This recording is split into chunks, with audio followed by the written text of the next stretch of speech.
Boa noite a todos.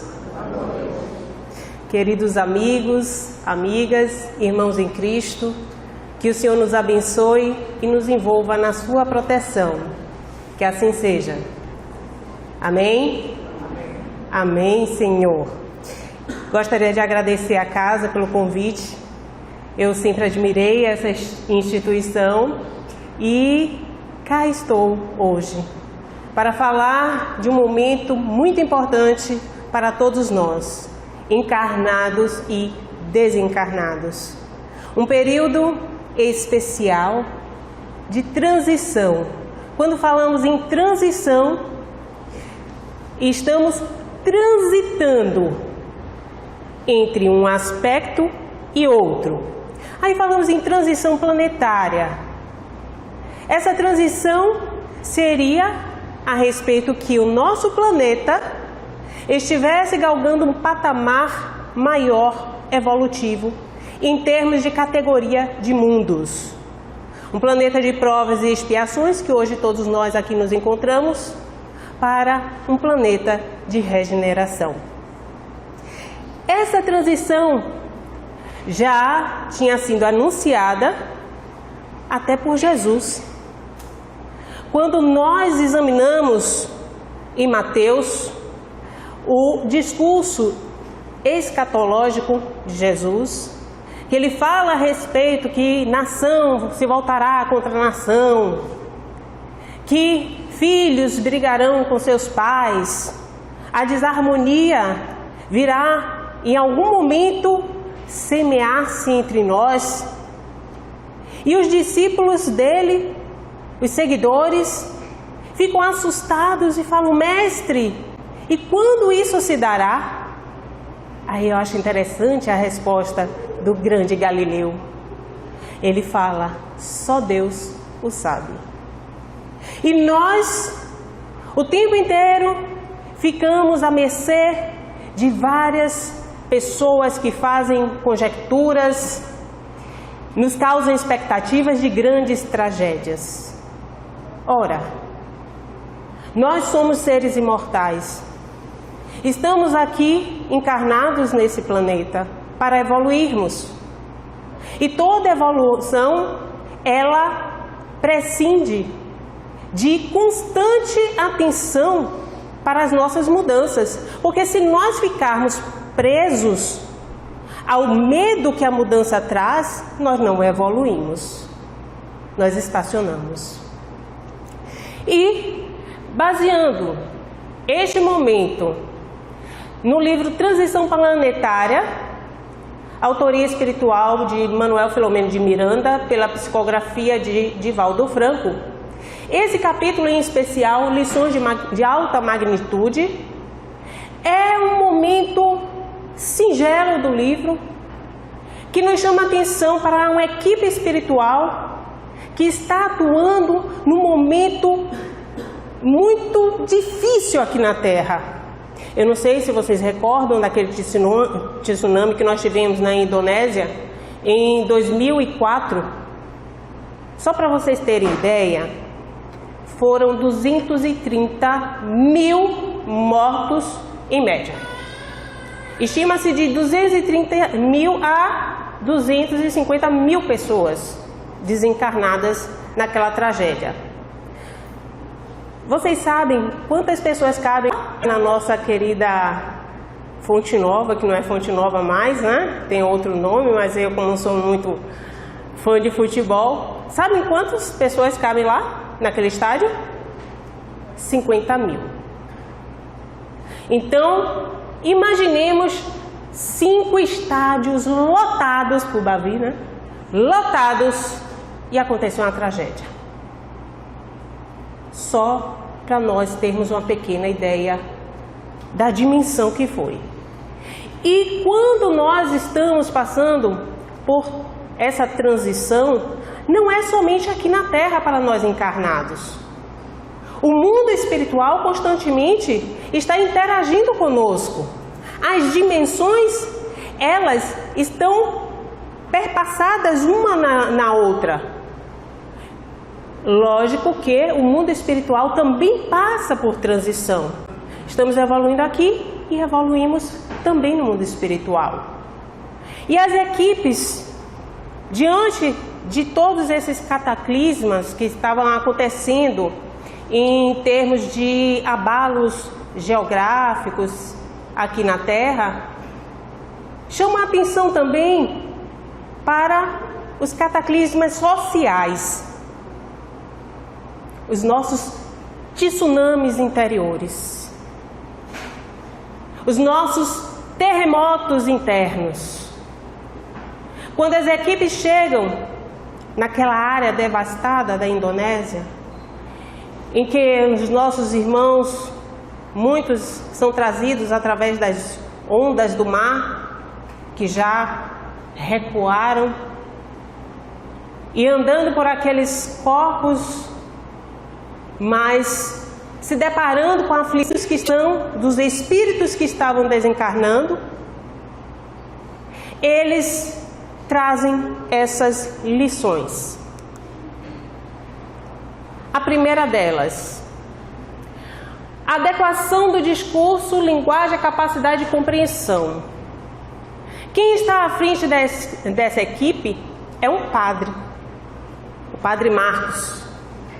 E ele orientando Manuel Filomeno de Miranda e os colegas que estão compondo essa equipe de socorro, ele explica as pessoas que estão desencarnando, aqueles espíritos que estão acontecendo o desenlace, alguns que acabaram de desencarnar e estão completamente aturdidos, assustados com o que estava acontecendo, sem entender porque as crenças e religiões eram diferentes.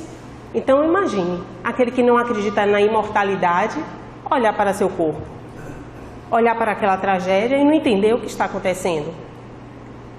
E o Padre Marcos, ele começa a falar numa linguagem que todos tenham acesso. Então, a atenção desse espírito para com o nível de inteligência, de evolução espiritual, de crenças que cada um tem.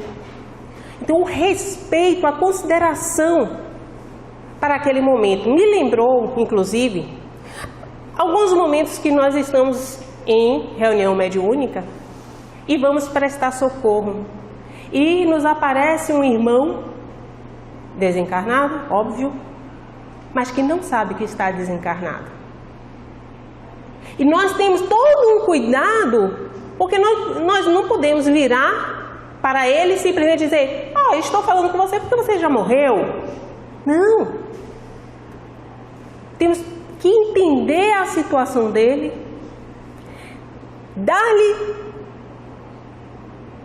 dar-lhe uma noção do que aconteceu para que ele mesmo conclua a situação dele. Porque senão seria uma agressão ao irmão, esse choque, essa informação. E o Padre Marcos, ele tem essa preocupação. Que me lembrou também no livro Memórias de um Suicida, quando o espírito Camilo Castelo Branco, ele em um momento do livro, que está também com a equipe, né, fazendo alguns socorros espirituais, e chega um mentor depois, faz uma reunião em que os espíritos que estão ali no hospital de Maria de Nazaré são de várias regiões diferentes. Então, um teria vindo de Portugal, falava aquele português mais encorpado, outros do Brasil, com aquele português mais, né, que a gente já conhece, espanhóis, ingleses.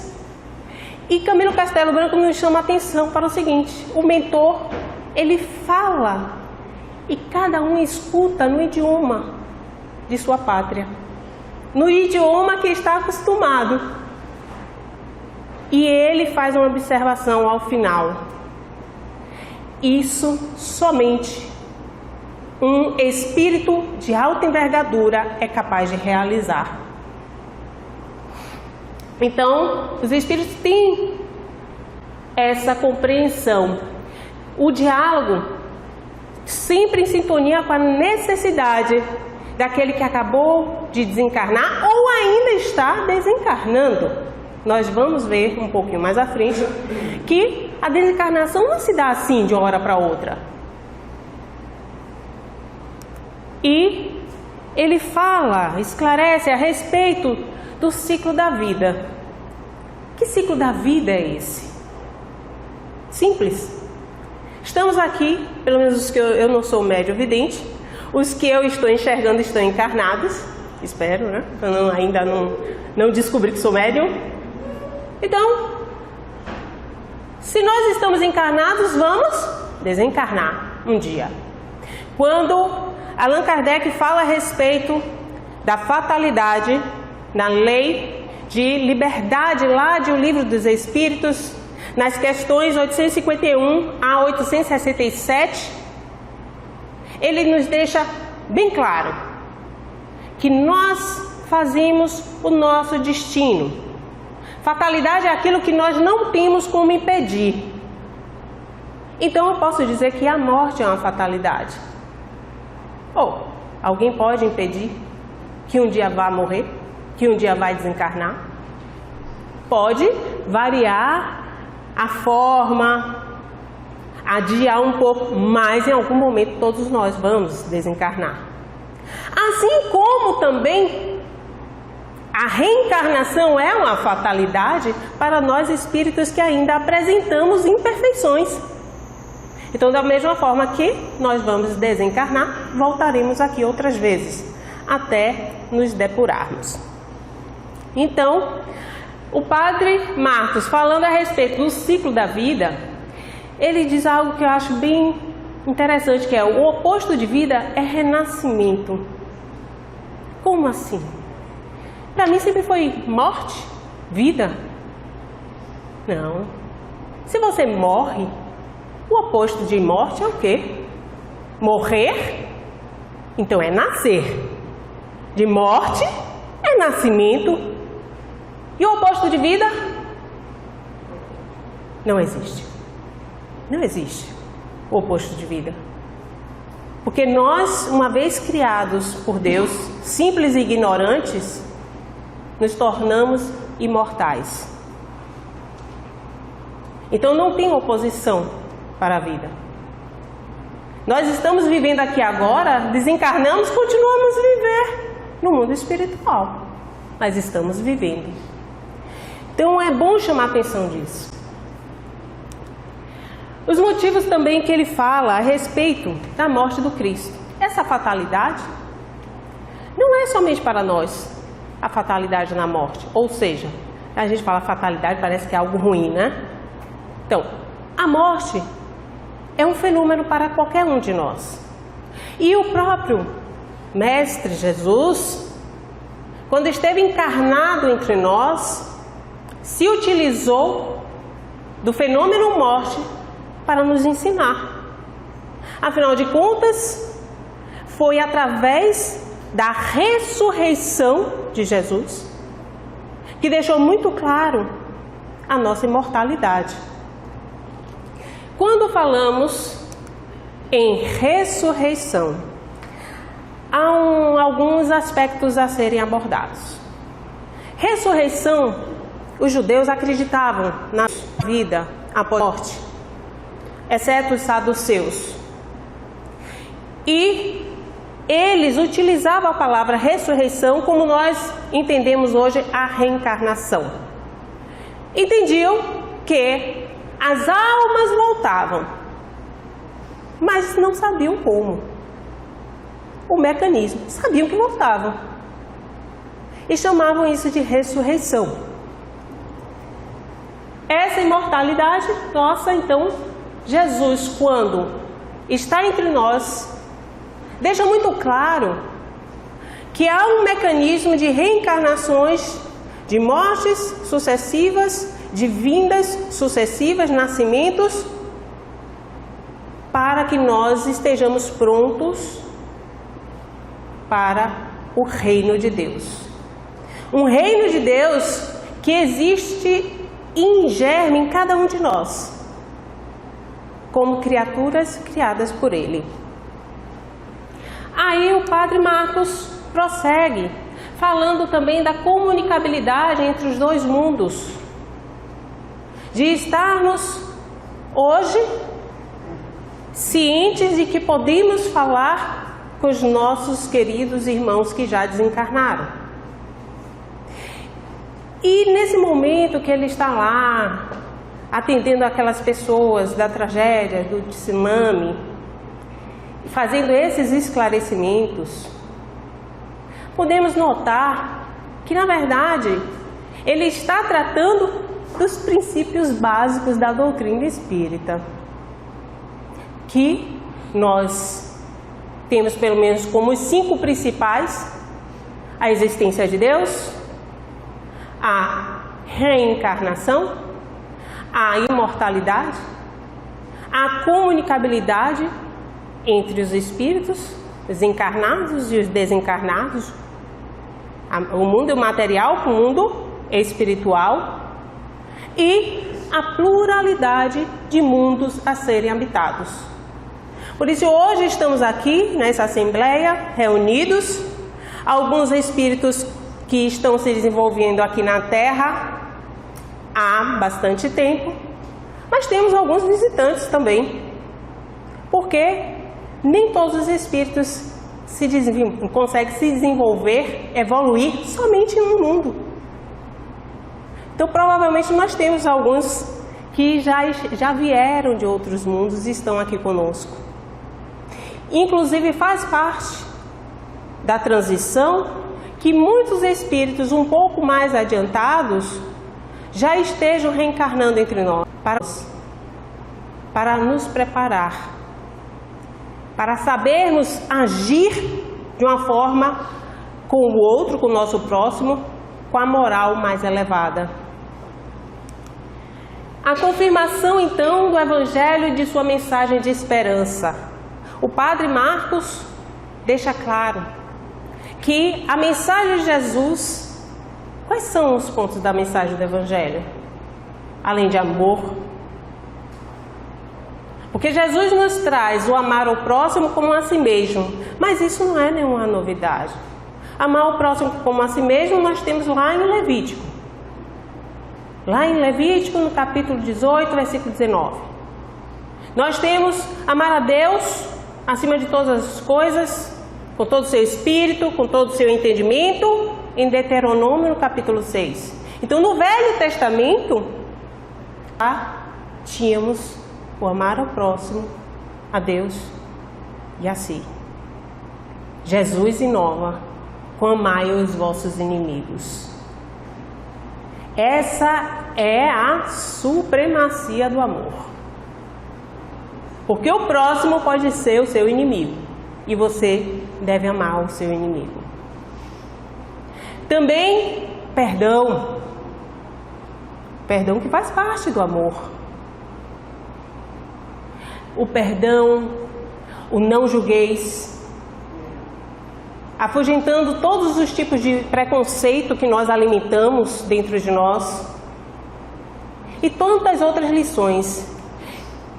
Aí o Padre Marcos, entre aqueles espíritos tão diferentes, em sintonias diferentes, em padrões evolutivos diferentes, com suas próprias características, mas trazendo uma mensagem que era acessível a todos eles.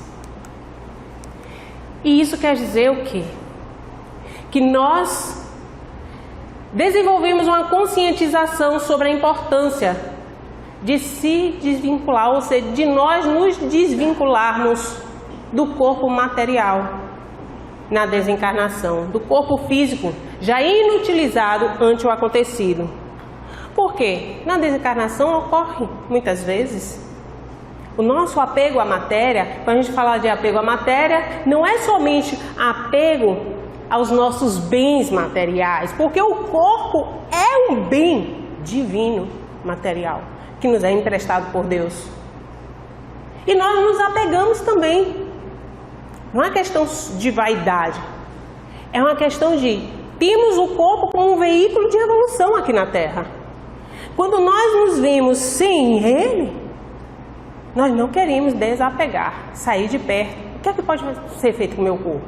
O que será de mim também?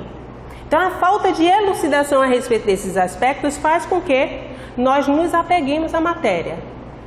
Uma vez que nós nos desapegamos, OLX, nós conseguimos desapegar, essa transição de encarnado para desencarnado, ela se dá de uma forma muito mais natural e às vezes muito mais feliz.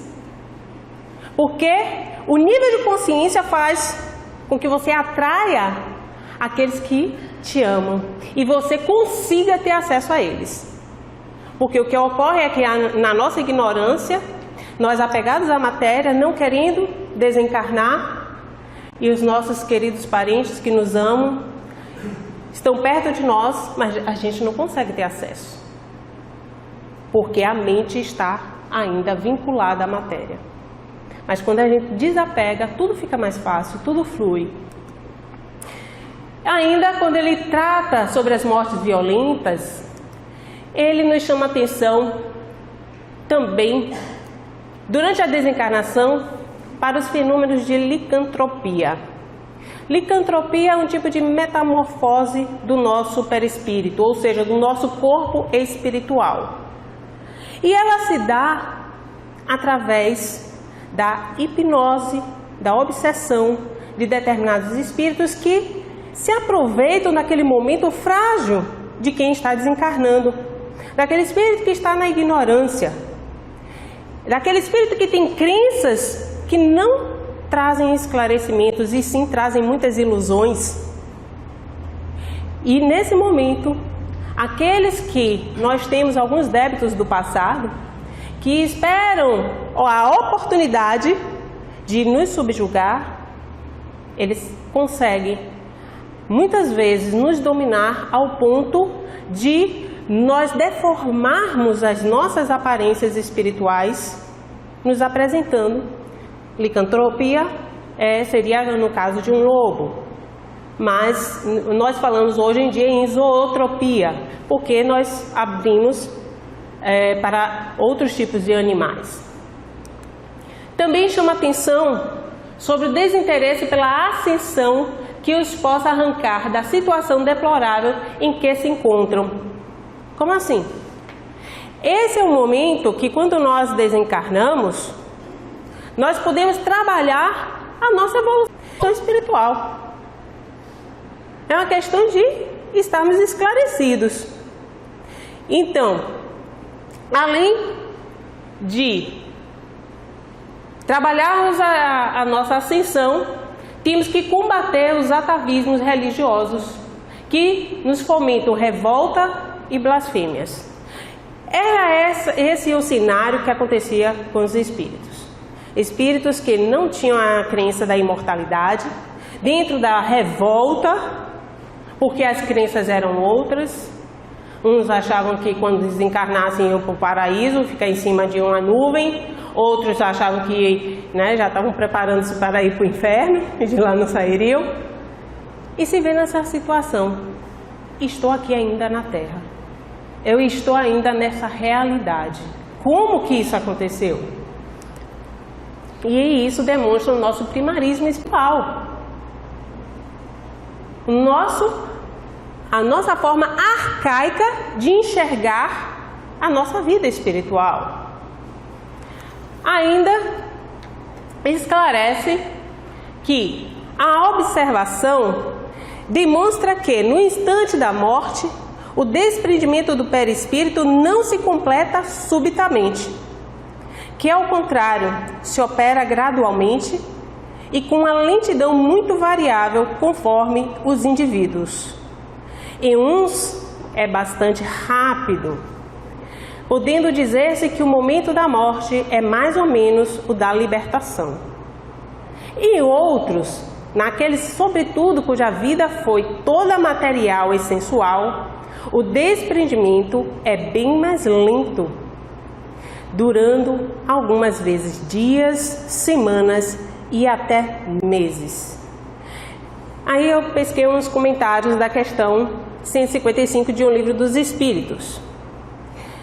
Para vocês terem ideia de um desenlace lento, nós conhecemos muitas histórias daqueles que acabam inclusive sendo sepultados, né? E depois nós observamos marcas dentro dos caixões, porque a pessoa ainda estava passando por um processo de desencarnação. E isso às vezes demora. Ah, quer dizer que eu estava enterrando a pessoa viva? Não, calma, não é isso. Biologicamente, sim, já estava morta. Tem um caso que eu acho interessante, até na Revista Espírita, de 1866, fevereiro de 1866, que relata o episódio da mãe morta que retorna para falar com a filha. E exatamente a mãe já estava dentro do caixão. Aí você diz, ah, Karina, mas ela estava viva ou estava morta? Estava morta, já ia ser enterrada. Não era um daqueles fenômenos de letargia, catalepsia. Letargia, ou seja, falei até no início e não esclareci. Letargia é um fenômeno que o corpo, diante de uma ameaça, pode ser uma ameaça externa ou uma ameaça biológica, uma doença, alguma coisa, ele faz com que economizemos a energia. Como? Simplesmente ele coloca todos os nossos órgãos para funcionar no mínimo. Vamos ser didáticos. Todo mundo tem celular aqui, não tem? Mas o celular não está aceso, está ligado, funcionando, não é isso? Está em estado de letargia. Na hora que você apertar ele para poder fazer alguma operação, entrar em WhatsApp, em rede, o que for, ele vai acender, ele está em pleno uso. E se a bateria arreia, ele desencarna, né? É mais ou menos isso. Então tá ali, ó, em stand-by. O corpo, ele na sua sabedoria consegue fazer isso. Mas não foi isso que ocorreu com a mãe dessa menina. Está lá relatado por Kardec que a mãe dela já tinha desencarnado, já estava tudo pronto para o enterro, a mãe dentro do caixão. Simplesmente no velório, a mãe levanta, todo mundo se assusta, é aquele corre-corre danado. Ela chama a filha se aproxima e ela, filha, eu só quero reforçar aquele conselho que eu te dei a respeito de tal situação. Uma situação que levaria a família toda ao vexame social. E a mãe queria poupar, queria desencarnar tranquila. E a filha, não mãe, pode ficar despreocupada, eu vou atender o seu pedido. Aí, puf, e foi. Aí enterraram e acabou. Então, aí você vai dizer, nossa, ela voltou dos mortos, né? Ressuscitou para isso? Não. Os laços do corpo espiritual estavam sendo ainda desatados. A depender do espírito, do tipo de vida, da sua evolução, de todos os aspectos, nós temos um desenlace mais rápido ou temos um desenlace bem lento. Depende. O importante é estarmos sempre em oração e em conexão com o alto. Porque ou uma situação ou outra, se nós estamos trabalhando a nossa fé na crença da imortalidade, é um processo. É que nem nós entrarmos enfermos no hospital sabendo que nós vamos sair. Às vezes nós vamos passar um dia como vamos passar 10. Mas nós sabemos que vamos sair dali. É um processo o desenlace. E nós estamos desenlaçando, desencarnando e retornando para casa. Então, somente quando o ser humano desperta realmente para a consciência de si mesmo, das responsabilidades que lhe dizem respeito, é que tem início o processo de descobrimento da verdade e do dever. Somente quando nós despertamos através do autoconhecimento, para as nossas responsabilidades, nós cumprimos os nossos deveres. Nós temos plena ciência porque estamos aqui. O que é que o mentor, o instrutor, o Padre Marcos, estava querendo dizer para Miranda e seus amigos? Que muitos de nós, através das nossas crenças, inclusive até de outras religiões, acreditamos que fazemos o mal e depois nos arrependemos, pedimos perdão e Deus, na sua misericórdia e bondade, nos perdoa. Apenas isso. Mas nós espíritas vamos muito mais além. Nós sabemos que não basta o arrependimento. Aliás, o arrependimento é o início da transformação moral. Nós nos arrependemos. E depois nós temos que reparar o que fizemos. Com a reparação se dá o aprendizado. Então, com autoconhecimento, nós sabemos das nossas responsabilidades. E ele prossegue dizendo: enquanto isso não ocorre, a transferência para os outros de tudo quanto lhe diz respeito, seja na ocorrência infeliz, aos demais culpando, ou nas necessidades da evolução, esperando que os anjos da misericórdia por eles operem de maneira sobrenatural e privilegiada, liberando-os do esforço que deve ser empreendido para a autoiluminação. É como se nós disséssemos: muitos querem tudo de mão beijada. Então, aqueles que falam: eu fiz um bocado de coisa errada, mas eu sei que Deus, Ele me perdoou. Deus é bom, Deus é amor, Deus é Pai. Sim, Deus não precisa nos perdoar, porque nós estamos sob a égide de suas leis, das leis divinas. As leis divinas estão postas. Então, se eu hoje semeio discórdia, amanhã eu vou colher discórdia.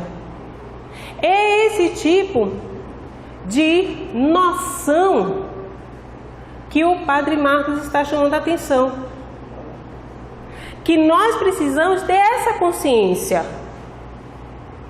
Que hoje, o meu hoje, é fruto do ontem, do que eu plantei, do que eu fiz, de como eu agi. E o meu amanhã será fruto de como eu estou agindo hoje. Simples assim. Mas todos têm essa consciência? Não, nem todos. Nós ainda acreditamos nas soluções mágicas, no místico. Eu me lembro ainda, em uma certa feita, antes de ser espírita, que uma amiga minha terminou um relacionamento e ela me chamou para ir com ela a um local em que uma moça tinha feito um anúncio que trazia a pessoa amada em 3 dias, e ela acreditou. Por quê? No desespero, nós acreditamos em tudo. Não precisa ser verdade, não. É por isso que Jesus nos chamou a atenção para que nós nos precavêssemos a respeito dos falsos profetas. Que nós, na nossa infância espiritual, na nossa ingenuidade, acreditamos naqueles que vêm com grandes promessas, grandes facilidades. Por isso que nós, muitas vezes, assistimos na televisão as pessoas que caem nos golpes. Mas não está vendo que o valor do carro era metade do que valia no mercado? Mas a gente quer acreditar que isso é possível. E aí acabamos nos embustes da vida. E a conduta dos religiosos, as consequências que nós temos a respeito desses falsos profetas. O que é que ocorre com esses espíritos? A ilusão a respeito da responsabilização sobre as consequências dos atos praticados. aquela pessoa que nós, às vezes, temos dificuldade de compreender, e é nosso irmão, só que é um irmão bem mais atrasado, que pratica o mal, faz coisa errada, mata, faz vários crimes. Depois eu me converti, estou salvo. Não é assim. Então, aí quando desencarna, passa por todo aquele problema da desencarnação, porque não entende a realidade espiritual. Ainda, a crença em revelações castradoras e perversas. Imaginem aqueles que estão desencarnando com um sentimento de culpa. Não deu tempo de ajeitar a situação. Às vezes passa a vida inteira com aquele fardo. E aí quando desencarna, já pensa logo. É o fim. Estou condenado. Uns pensam logo, estou no inferno. Está numa situação em que a sua psique vibra. E muitas vezes com sentimento de culpa vai parar no local onde várias pessoas cometeram, seus equívocos e também estão com aquele sentimento de culpa. A humanização e limitação do Criador. Nossa, nós não conseguimos conceber e entender ainda que é Deus, como diz na primeira questão de O Livro dos Espíritos. E temos essa pretensão muitas vezes, porque eu acho engraçado quando nós estamos nos grupos de estudos e a gente fala, que é Deus? Deus, inteligência suprema, causa primária de todas as coisas. Sim, e que mais? Não sei, é isso que está escrito no Livro dos Espíritos. Disso daí eu não passo. Deus é o Criador. Mas grande parte da humanidade ainda humaniza Deus. Um Deus antropomórfico, um Deus em forma de gente, para aproximar a divindade de nós. E o que deve ser feito é o caminho contrário. Nós é que devemos nos aproximarmos de Deus. Esse é o caminho. Seguindo o exemplo de Jesus, o guia e modelo da humanidade. Guia aquele que conhece tudo porque já percorreu o caminho. Modelo, porque se nós copiarmos ele, seguirmos ele, nós chegaremos até o Pai. Por isso que ele diz, eu sou a vida, a verdade, e ninguém vai ao Pai senão por mim. O caminho, a vida e a verdade, ninguém vai ao Pai senão por mim. Ainda a valoração de preceitos e fórmulas em detrimento da compreensão mais profunda do ser. O despreparo ante o fenômeno da morte, que a gente já falou aqui também desses aspectos. Pequenos esforços humanos para eternas recompensas. A barganha, que nós muitas vezes queremos barganhar com a divindade. Até aquelas promessas de antigamente, Não, se eu conseguir essa bênção, eu então vou fazer outra coisa em contrapartida para Deus, como se isso estivesse agradando a Deus. Não, nós temos que ter uma postura constante. Eu vou agora, a partir de hoje, eu vou orar todas as manhãs. Sim, nós temos que orar de manhã, de tarde, de noite, quando sai de casa, quando chega em casa, quando respira, quando tudo. Temos que viver em estado de oração. E a gente acha que está fazendo muito se só orar pela manhã. Então, é esse grau de conscientização que nos dificulta a vida espiritual.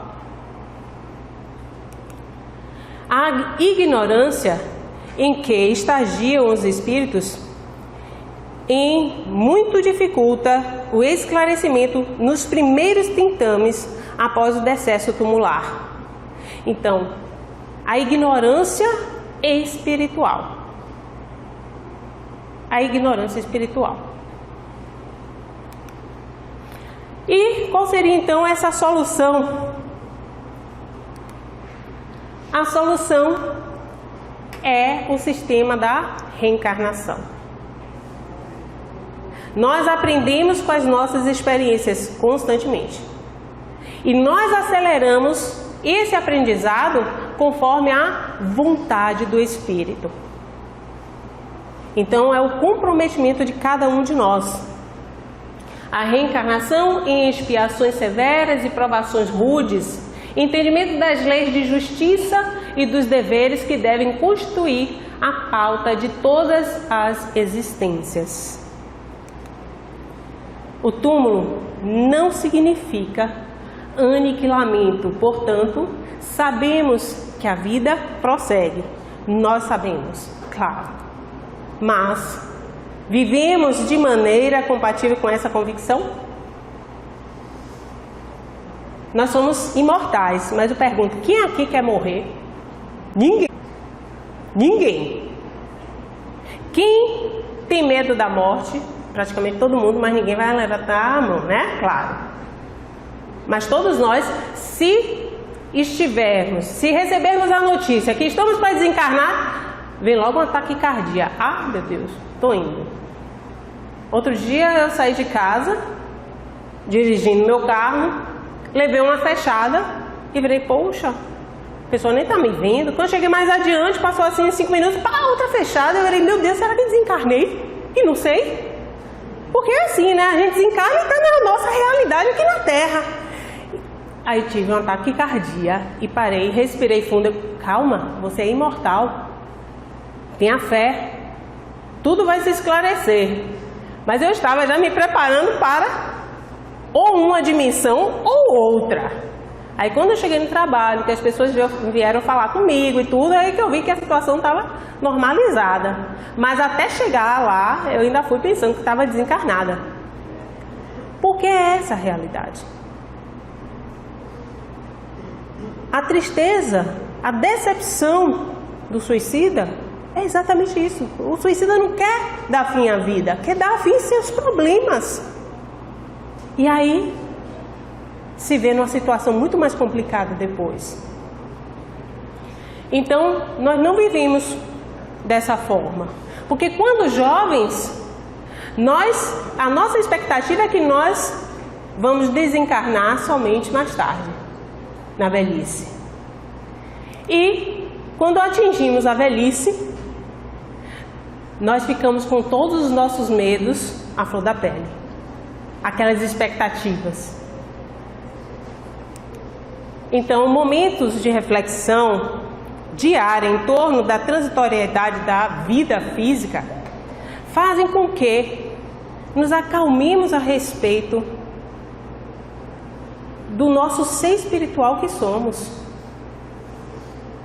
Quando nós paramos para refletirmos que somos espíritos, porque tem gente que não lembra que é, fala de espírito como se fosse uma coisa externa, e esquece que é espírito. Se a gente não faz essa reflexão, a gente não lembra que é espírito mesmo. Caminhando para o fim, meus amigos, ajudando aí na solução. Vejamos. A divulgação dos conteúdos imortalistas para todos, a fim de melhor se conduzir enquanto vige o período de reencarnação. Uma das formas que nós temos como fazer, inclusive até para aqueles que não são da doutrina espírita, nós vivemos num mundo ainda bem eclético, com nossas diferenças, heterogêneo. Eu sou a única espírita da família, mas agora consegui implantar o evangelho no lar, na casa dos meus pais. Meu pai tem 84 anos, minha mãe 79, e uma das grandes preocupações minha era exatamente que eles desencarnassem mais para frente, eu espero um pouquinho, e não estivessem preparados para essa transição. Então, aos poucos, eu fui falando a respeito de alguns pontos da doutrina espírita, sem dizer que era espiritismo, porque eles têm ainda algum preconceito a respeito de religião. Meu pai, que foi coroinha, não quer nem saber de nada. Minha mãe tem medo de espírito, aquela coisa, e é médium. Tem medo de espírito. Então, nós temos que fazer que nem o Padre Marcos. Respeitar a limitação de cada um. Nós não precisamos agredir. Aí eu pedi que nós nos reuníssemos pelo menos todos os domingos para orarmos. Mas eu tenho aqui um livrinho de mensagens que eu gostaria de ler uma mensagem, porque ela faz com que nós reflitamos a respeito da vida e tudo. Aí minha mãe, então deixa que eu leio. Aí ela leu a mensagem de Joana de Ângeles.